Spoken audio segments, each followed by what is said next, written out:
Ricky, thanks for joining us.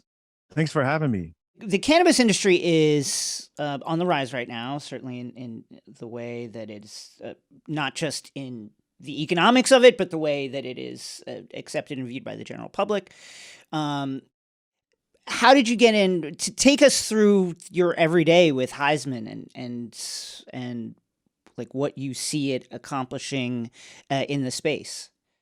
Yeah, so it's interesting. So my role, my official title at Heisman is president. Um, and my role is really I'm the vision holder. I'm not involved in like everyday details, minutia, but I really make sure that the direction we're moving is aligned with my vision. And so my role is in my daily life, my daily meditations, because I'm always thinking about this, and then I come up with an idea and I send it to the team, and it's their job to tell me if it's too crazy, or it's their job to execute on it. um and I think I feel comfortable in this role because um I think relative to public acceptance and use of cannabis, I was ahead of my time. It was something that I was comfortable doing publicly at a time where it wasn't popular to do so, and that allowed me to get a head start on my experiences and my open mindedness to researching and studying this plant, and so um, it's important for me to get that out into the world. And Heisman is a vehicle, and what underlies all of it is I jokingly say, Heisman's not about a trophy, it's about being high. And it's really about addressing the stigma, and it's not the stigma of drugs specifically, it's related, but it's the stigma of altered states of consciousness. Okay, like we see right now, the cannabis industry is becoming, like you said, people are more open, and that's led to a gateway drug, right? It's led to more open conversations about mushrooms, about ayahuasca, about these other entheogens, things that open the mind, that invite us into altered states of consciousness. And the word entheogen, it means in theo, God, generated. So generating an experience of otherness, call it God, or connection. And this is a positive thing. This is a positive thing. And so really, for me, Heisman is giving me a way to be able to talk about these things, but in a practical way. And simple as when I played football, this is real life experience. Okay, I was playing for the Texas Longhorns, and came back my senior year to run for the Heisman Trophy. And I put a lot on the line. I could have got hurt, things could have gone wrong. I could have not won the Heisman Trophy, which for me would have been a failure. Okay, so I put a lot on the line, and I came back and got to a point early in the season where I was having a really rough week. I had a bad game. Found out my girlfriend is dating one of the guys on the team. It just was like bad, and I was obsessing, and I couldn't focus, And my roommate said, "Here, you just need to smoke this." And so I was like, whatever. And so I hit it. And my experience was, I slept that night. I wasn't obsessing. I even started to imagine myself playing better, having a good game next week. Okay. And all I know is the next 2 weeks, I had back-to-back 300-yard games, ended up winning the Heisman Trophy. I didn't get my girl back, but I was, because I was able to gain perspective. Sometimes we get stuck in our stuff, and we can't get out. And I think, these substances and activities like meditation open our mind and help us rise above and gain perspective and help us actually achieve. And I think we can't achieve our true potential if we're not somehow opening our minds. And that's really what Heisman is about to me, the ability to start to tell that message and to give people the ability to be proud of their desire and their joy of what we call getting high. Ricky, you said, you were a little bit ahead of your time. Obviously, you played in a time when marijuana, not only was there a stigma, but there was a legal implication, there was a suspension implication in the NFL and the league. What has it been like for you to see the complete change in society's attitude and the league's attitude toward athletes using pot in sports? Well, I think it's it's not even close to where I think it should be, but it's cool. It's cool to be able to sit back and watch the whole process from one place to the other. And really, I'm just sitting back and watching it. And, I'm seeing so many athletes now, guys that gave me a hard time, and they come up to me and they're like, man, I'm so sorry. After I retired, my doctor suggested that I do this for my pain, and I started smoking, and wow, I wish I would have found this when I was young. So it's cool. It's cool to see people having the same experience that I had, because the idea of being ahead of your time, it doesn't mean that you're better. It just means you had the same experience earlier. So that same experience is experience I had in that story I told. I was like, wow, I never knew this stuff could help. It was, and then you go through that. Okay, it feels good and it helps, but like you said, there's all these implications. What are my parents going to think? What are my friends going to think? What is my job going to think? What if I get drug? Right? What if it's a lot? Ricky, I was struck by your story, and the way it feels like you're clearly a person who has sought something throughout their career. And I was struck by how, when you're in the game, when you were running, when you were playing, there was a feeling of, what I'm getting from this is a feeling of like being present in the moment. Is that something that you have sought through cannabis, through your various interests and endeavors? A feeling of presence in the moment. Of course. I mean, in my great question, and in my mind, I think that's the purpose of life is to give yourself permission to be truly present in the moment, right? Because the truth of life is there's ups and downs, right? And at the end of our life, it's not like we look at all the positive experiences in our lives that were ups and we're like, yeah, those were the great moments. We really look at the moments we were most present, right? We were most alive and in the moment. And that's really what I've been striving for. And I think that's what drew me to playing sports, because the only way to be successful in a game like football is to be in the moment, and when I went back to school after I left the Dolphins to get my degree, and I took a class on history of sport. Okay.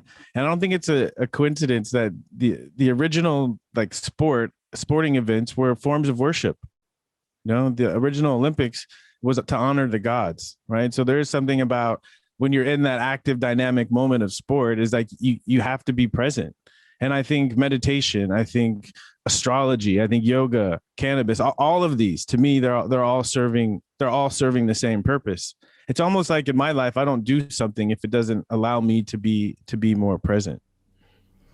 Do you think there's something about sports that discourages that kind of presence, though? I think especially with football, we think about kind of the soldier mentality, right? And the lack of individualism that's encouraged there. Is sports a place where that kind of mentality of being present is discouraged by the powers that be?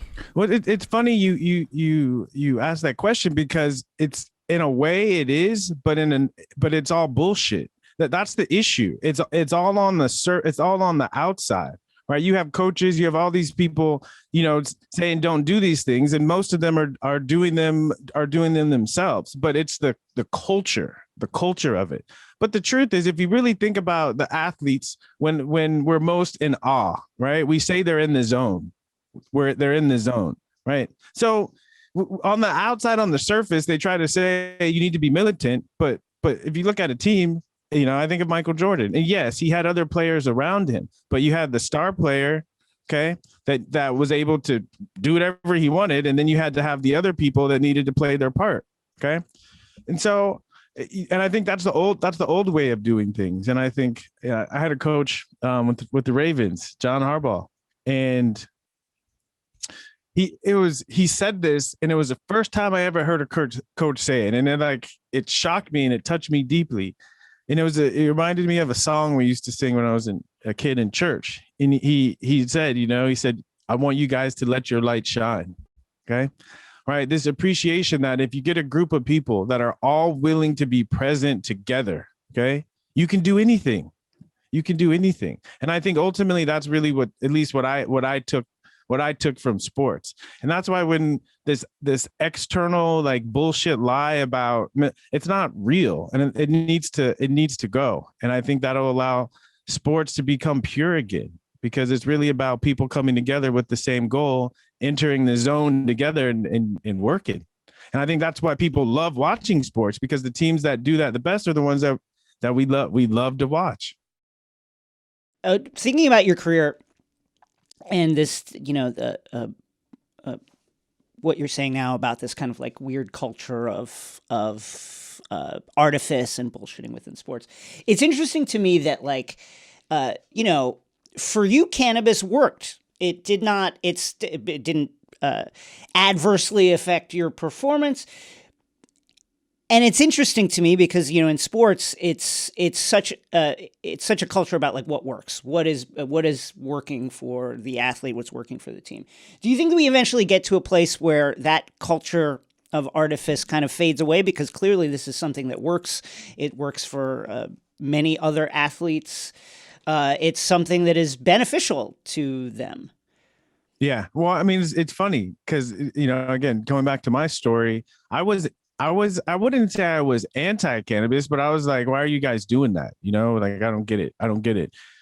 Like everyone else, until I had the experience. And then I was like, oh, okay, there's something more. And then it opened my mind to, okay, what else am I closed-minded about that's different, and it just kept opening my mind more. And so I think this is the true culture of what cannabis can do. And so I think as people start to use cannabis more and start to figure out and start to having the experience is always going to be stronger than the lie or the stigma or what we've bought. And so as more people have the experience, then I think the way we talk about cannabis, the way we look at cannabis is all going to transform. And that's coming. And I think there's nothing you can do to stop it. You can think of it as like the Dark Ages, right? In the Dark Ages in our history, they didn't allow reading or writing. And so people were shut off from a certain form of information. And if you look at the prohibition against cannabis and other psychedelics and entheogens, it's created a form of Dark Ages. And now that these things are becoming more acceptable, right, there's going to be some form of renaissance that comes along with it. It's inevitable. Well, do you also think, you've talked about how football is becoming a more individualistic sport. It's at least embracing the fact that athletes are individuals. And at the same time, it seems like society's kind of attitudes toward marijuana are on a more individual basis. It's not just, oh, pot will do this to you, or, pot will kill your brain cells, and, you're going to do terribly in school and all of that. And I'm thinking of when Sha'Carri Richardson tested positive, and we heard everything from pot is a performance enhancing drug to, pot is a banned substance, and obviously it was, and all of that. Do you think that we are evolving in the adaptability and just, the way that we think of this particular drug when it comes to the individual? Yes, but I think it's a reflection of a more general trend of, and I think you mentioned this earlier, where we're moving away from trying to control people, and now it seems like we're moving in. It's more about let's take care of people.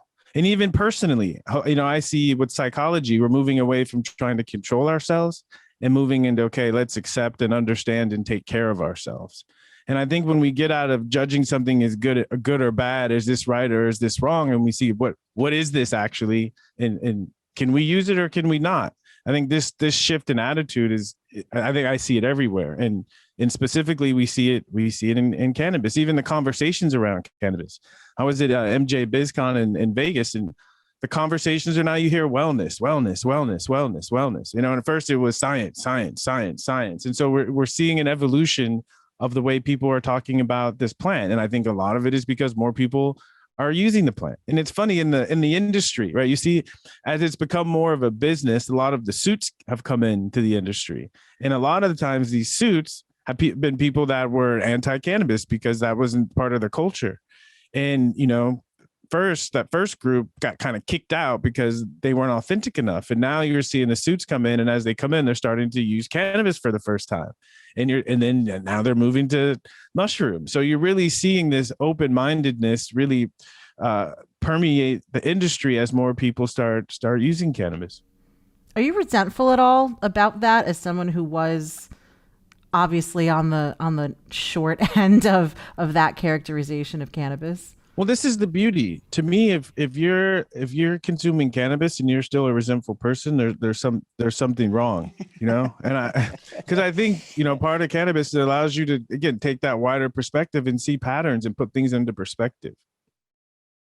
How do you see the NFL evolving in terms of its approach to dealing with cannabis and other substances that are not performance enhancing but are used for quote unquote getting high? How do you see them shifting in their engagement with those spaces as popular? The kind of like popular view of cannabis evolves. Yeah. Well, there's two things. I think the first is that it hopefully they move in the direction of listening to the players. And I think that's kind of been the direction of all sports leagues, is giving the players more say and actually giving them more of a voice. And so I think the players' attitudes and the way the players approach cannabis is going to have a lot to do with the way the NFL does. I know when I talked to Morris to D. Smith, a couple of years ago, he said our stance on cannabis is that it's not about a substance of abuse. It's a wellness issue. And I think the players taking that stance has been what's pushed the NFL to start softening their position. The other thing is I think the NFL is in an interesting position because, as people are unveiling the truth, they're realizing a lot of the cannabis prohibition is racially motivated. And at least has been used as a weapon against people of color, to getting them in the it's horrible, but and that's the other thing is a majority of the NFL is African American, and so part of NFL and NBA back in the day, part of them putting a drug policy in place was for the way it looked to the public.